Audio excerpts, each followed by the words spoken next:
Yeah, I mean, I think that the Flare network has a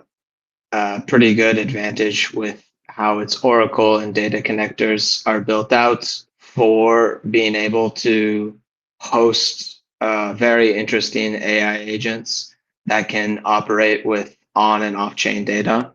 I think that, as Jeremy said, this could easily be a catalyst.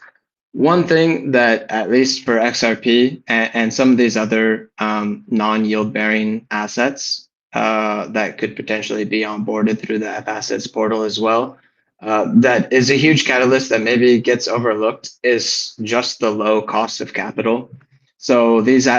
different tokens that don't have any sort of native yield staking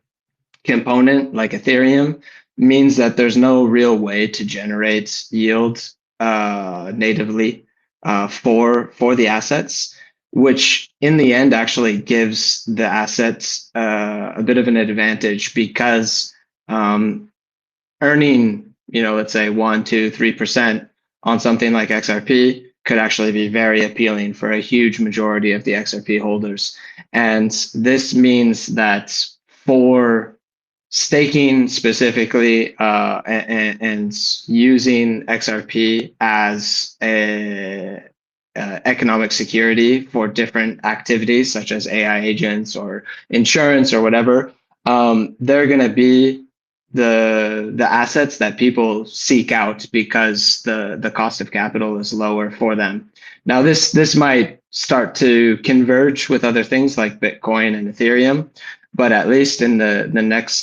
next years, just this aspect I think will be a huge driver for people to adopt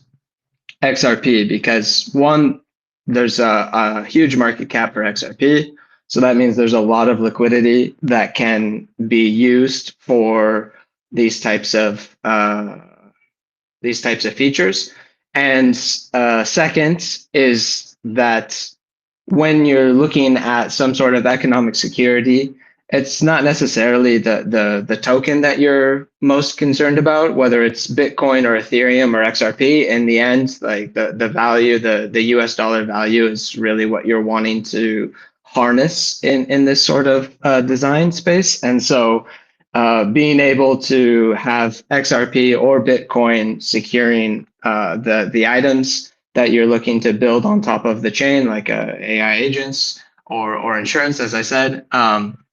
it's just a matter of like the volatility of the asset, and these higher market cap assets are usually less volatile compared to some market cap of 100 or 200 million. And so this will be a huge driver for building out XRPFi in the future. And plus all of these people that are wanting to utilize their XRP for things that have been happening in the DeFi ecosystem on Ethereum for years now, like taking loans to maybe buy something off chain, or using their XRP and borrowing stable coins to deploy into some other higher yield bearing strategies. These are all things that haven't been done with XRP before. And so there will be a huge demand for it from XRP holders that have just been waiting for this moment.